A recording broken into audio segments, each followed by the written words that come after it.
El poder atonta a los inteligentes y a los tontos los vuelve locos. Hola, ¿qué tal? ¿Cómo están? Les saluda su amigo y servidor Alfredo Guerrero, el Rápido Núñez. Gracias por estar con nosotros aquí en el canal 5.1 de Noticias del Bajío. Suscríbanse por favor a este canal. Nuestros opositores están muy molestos porque ya no pueden robar, porque el propósito de este gobierno es terminar con la corrupción y separar al poder económico del poder político, porque durante los gobiernos neoliberales se fortalecían unos con otros. Los altos jerarcas de México se sentían dueños del país y hacían lo que les venía en gana. Robaban y saqueaban a placer porque ni siquiera pagaban impuestos. Así lo dio a conocer el presidente Andrés Manuel López Obrador, quien agregó que el día de ayer, durante el 106 aniversario de nuestra Constitución, la ministra presidenta del Poder Judicial, la señora Lucía Piña Hernández, ni siquiera se puso de pie, y recalcó el presidente, a lo mejor estaba muy cansada.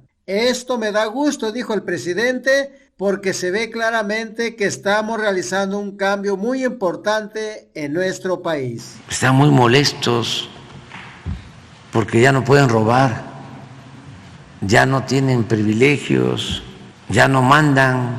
Es que la gran reforma de nuestro tiempo es la separación del poder económico del poder político, porque antes eran los potentados económicos los que mandaban, eran los dueños del poder económico, el poder político, se alimentaban, se nutrían mutuamente.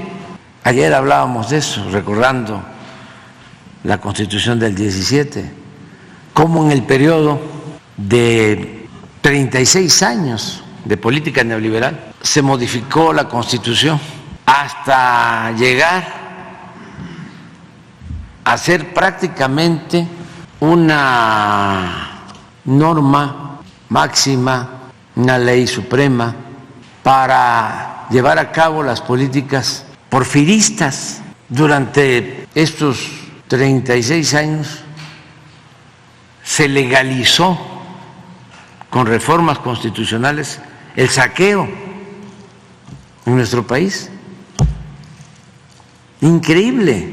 Había corrupción en los gobiernos posrevolucionarios, pero no se habían atrevido a entregar las tierras ejidales, el agua, las minas, el petróleo, la industria eléctrica, los bancos, los puertos, los aeropuertos, a privatizar, decía yo, hasta las cárceles, las guarderías, la educación, la salud, todas las reformas que se hicieron a la Constitución. Claro, se fue perdiendo la letra, el espíritu original de la Constitución del 17, pero también, como lo dije ayer, la Constitución no ha muerto porque el pueblo decidió llevar a cabo un cambio, una transformación, y hemos estado enviando reformas para recuperar el origen de la Constitución del 17, porque en el periodo neoliberal no se legisló nada en beneficio del pueblo. Todo fue para beneficiar a una minoría, porque en sentido estricto no había democracia, era una oligarquía la que dominaba, con fachada de democracia, era una república simulada. Ayer me dio mucho gusto porque se notó, yo creo que porque estaba cansada o no quiso pararse la ministra, presidenta de la Suprema Corte de Justicia, pero me dio mucho gusto, me dio muchísimo gusto, porque eso no se veía antes. Los ministros de la Corte eran empleados del presidente, Desde luego en la formalidad, desde el porfiriato, se hablaba, ¿no?, de la división, del equilibrio entre los poderes, pero en la realidad el poder de los poderes era el Ejecutivo.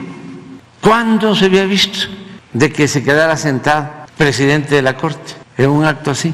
Eso me llena de orgullo, porque significa que estamos llevando a cabo cambios, es una transformación. Ya no es el presidente el que le da órdenes a ministros, y también es un desmentido cuando de manera exagerada se habla de una dictadura, de una tiranía. Están molestos porque en el fondo lo que imperaba era la corrupción y el influyentismo. Entonces ya no hay eso. Ahora hay transparencia y honestidad.